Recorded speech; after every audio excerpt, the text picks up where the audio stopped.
केले के छिलके लेके उसमें थोड़ा सा पानी लें, उसको ग्राइंडर में डाल दें, खूब शेक करें, ये गाढ़ा गाढ़ा लेप बन जाएगा। इस गाढ़े लेप को अपनी जल्द पे, चेहरे पे, हाथ पांव पे खूब मलें।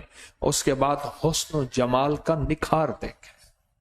सॉरी करीमे, सारे ये चीजें ये सब खत्म, बस कमाल चीज। ऐसा मलें, लगाएं नहीं, बहुत ज्यादा मलें और फिर 2-4-5 घंटे उसको छोड़ दें और उसके बाद चेहरा धो लें, हाथ पांव। यही चीजें होती हैं जो हुस्न को जाहिर करती हैं। ये बहुत जबरदस्त चीज है। सिर्फ हुस्न नहीं, दाग धब्बे, छाइयां, कील, महासे, उसके लिए जबरदस्त चीज है। स्किन ऑयली हो या ड्राई हो, ऐसी जल्द जिसपे तेल तेल निकलता है वो हो या खुश्क जल्द हो, उसके लिए बहुत जबरदस्त चीज है।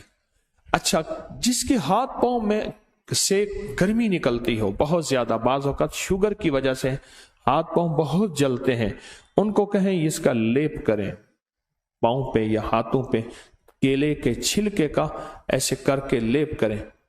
अच्छा, आप ग्राइंड नहीं कर सकते, अकेला छिलका मलते जाएं, छिलके के अंदर का हिस्सा वही मलना शुरू कर दें, छिलके के अंदर का हिस्सा वही मलना शुरू कर दें। आप नहीं कर सकते, कोई हर्ज नहीं, वही मलना।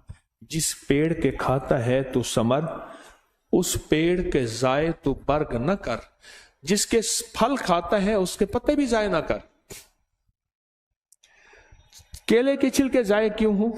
अच्छा, फिर जो इस्तेमाल किए हुए छिलके हैं, इस्तेमाल किए हुए छिलके हैं, इनको इकट्ठा कर किसी ऐसी जगह रख जहां जानवर खा ले। जानवर खाएंगे तेरे हक में दुआ करेंगे, जानवर खाएंगे तेरे हक में दुआ करेंगे। बेजुबानों की दुआओं को लेने का फन जाने, बेजुबानों की दुआओं को लेने का तरीका जाने, बेजुबानों की दुआओं को जाय न करना। बेजुबानों की दुआएं भी होती हैं और बद दुआएं भी होती हैं, और दुआएं भी ठा करके लगती हैं और बद दुआएं भी ठा करके लगती हैं।